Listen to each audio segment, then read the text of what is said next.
আমরা পেটের ব্যথা হলেই একটা কথা চিন্তা করি, এটা গ্যাসের ব্যথা, আমরা সেটাকে পেটের ব্যথাটাকে নেগলেক্ট করি। অলওয়েজ একটা কথা মনে রাখতে হবে, পেটের ব্যথা মানেই গ্যাসের ব্যথা নয়। আরো হাজার কারণ আছে যেগুলো খুব এমার্জেন্সি, যেগুলোকে আর্লি ট্রিটমেন্ট দরকার, আর্লি ডায়াগনোসিস দরকার। তাহলে আজকে আমরা এই বিষয়টি ডিসকাশন করব যে কি কারণে পেটের ব্যথা হয় এবং কোন কোন ক্ষেত্রে ইমিডিয়েট ডায়াগনোসিস অ্যান্ড ট্রিটমেন্ট দরকার।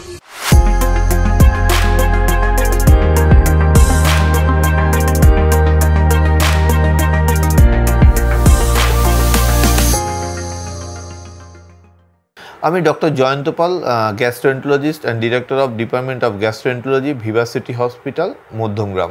মনে করুন আপনার হট করে সিভিয়ার পেন অ্যাবডোমেন হলো, যেটা আপনি লোকাল ডাক্তারবাবু বা লোকাল ফার্মেসির ওষুধ দ্বারা ঠিক করতে পারছেন না। সেক্ষেত্রে অলওয়েজ একটা কথা মনে রাখবেন, এটা কিন্তু গ্যাসের ব্যথা নয়। এক্ষেত্রে immediate diagnosis and immediate treatment দরকার। কি কারণে সিভিয়ার পেন অ্যাবডোমেন হতে পারে? অনেক সময় অ্যাবডোমিনাল কারণ ছাড়াও আদার্স অনেক কারণ আছে, সেক্ষেত্রেও পেটে সিভিয়ার পেন অ্যাবডোমেন হতে পারে।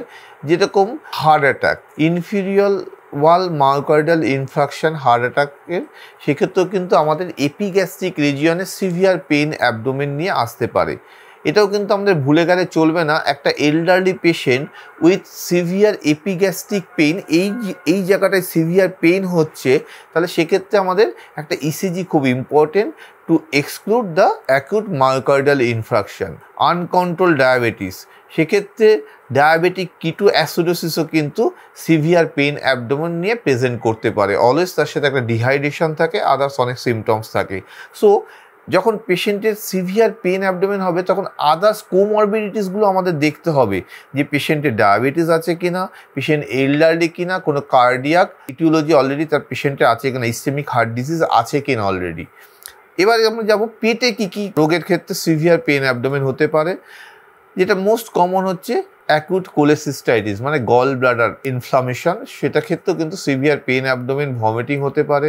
অ্যাকুট প্যানক্রিয়াটাইটিস পেশেন্ট, তাদেরও সিভিয়ার পেন অ্যাবডোমেন, ভমিটিং হতে পারে। Acute appendicitis patient, severe pen abdomen, vomiting হতে পারে। যদি অ্যাকুট অ্যাপেন্ডিসাইটিস পেশেন্ট ঠিকমতো ট্রিটমেন্ট না করা হয়, সেক্ষেত্রে অনেক সময় ফেটে যেতে পারে অ্যাপেন্ডিক্স, মানে অ্যাপেন্ডিকুলার পারফোরেশন হতে পারে।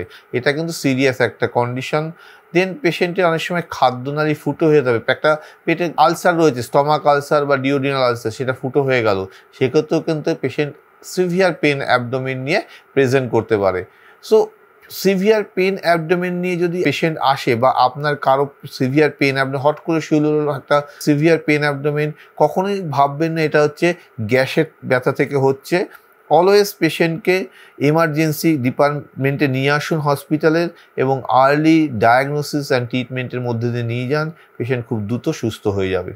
আমাদের ভিভাসিটি হসপিটালের এমার্জেন্সি ডিপার্টমেন্ট 24 আওয়ার্স রানিং থাকে, এবং আমাদের well equipped emergency department, highly educated, highly skilled ডাক্তাররা আছেন, এবং অলওয়েজ তার সাথে আমাদের গ্যাস্ট্রোএন্টারোলজি ডিপার্টমেন্টও অলওয়েজ অ্যাভেলেবল 24 আওয়ার্স। আপনাদের যদি এরকম কোনো সিমটমস থাকে বা এরকম কোনো প্রবলেম থাকে, খুব পেটে ব্যথা হচ্ছে, always welcome to our emergency department, Vivacity hospital. আমরা রেডি আপনাকে পরিষেবা দেওয়ার জন্য। পেটে ব্যথা বা অ্যাকিউট পেন অ্যাবডোমেন নিয়ে যদি কোনো কোয়ারিজ থাকে, অথবা পেটের যে কোনো রোগ সম্বন্ধ বা গ্যাস্ট্রোইন্টেস্টিনাল প্রবলেম সম্বন্ধে যদি কোনো কোয়ারিজ বা কোনো কোশ্চেন থাকে, আমাদের নিচের লিঙ্কে ক্লিক করে সেখানে আপনার কোশ্চেন পাঠিয়ে দিন। আমাদের জিআই টিম আশা করি 24 ঘন্টার মধ্যে আপনাকে সেই উত্তর পাঠিয়ে দেবে। নমস্কার।